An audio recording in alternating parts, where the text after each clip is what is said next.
കരമേറ്റി പറയാമോ? വരയ്ക്കുന്നൊരു ദൈവം, പണിയുന്നൊരു ദൈവം, ഉറപ്പിക്കുന്ന ഒരു ദൈവം.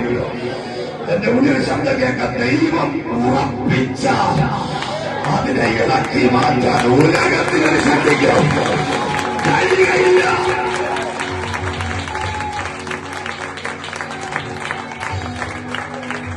ഞാൻ നിങ്ങളോട് പറയാം, ഞാൻ നിങ്ങളെ ബൈബിൾ ക്ലാസ് എടുക്കാൻ നിൽക്കുന്ന ആളല്ല. ഇന്ന് ദൂത് കൈമാറാൻ പോവാം. ഈ ദൂത് കേൾക്കുമ്പോൾ നിങ്ങളെ തോന്നിയ ചാടി പിടിച്ചോളാം. വചനത്തിൽ നിങ്ങളെ രൂപാന്തരപ്പെടുത്താൻ പറ്റും. ദൈവം ഉറപ്പിക്കുകയാണ്. ദൈവം ഉറപ്പിച്ചെത്തി ആകാശത്തെ ദൈവം ഉറപ്പിച്ചു. സമയം പറഞ്ഞാണ്, ആകാശത്തെ ഉറപ്പിച്ചിട്ട് ഇന്നും അത് ഇളകാൻ നിൽക്കുകയാണ്. ഉറപ്പിക്കുക മാത്രമല്ല, ആകാശത്തെ ദൈവം പണിതിട്ട് അതിനെ ഉയർത്തി നിർത്തുകയാണ്. ലോകത്തിലെ ഏറ്റവും ഉയരമുള്ളത് ആകാശ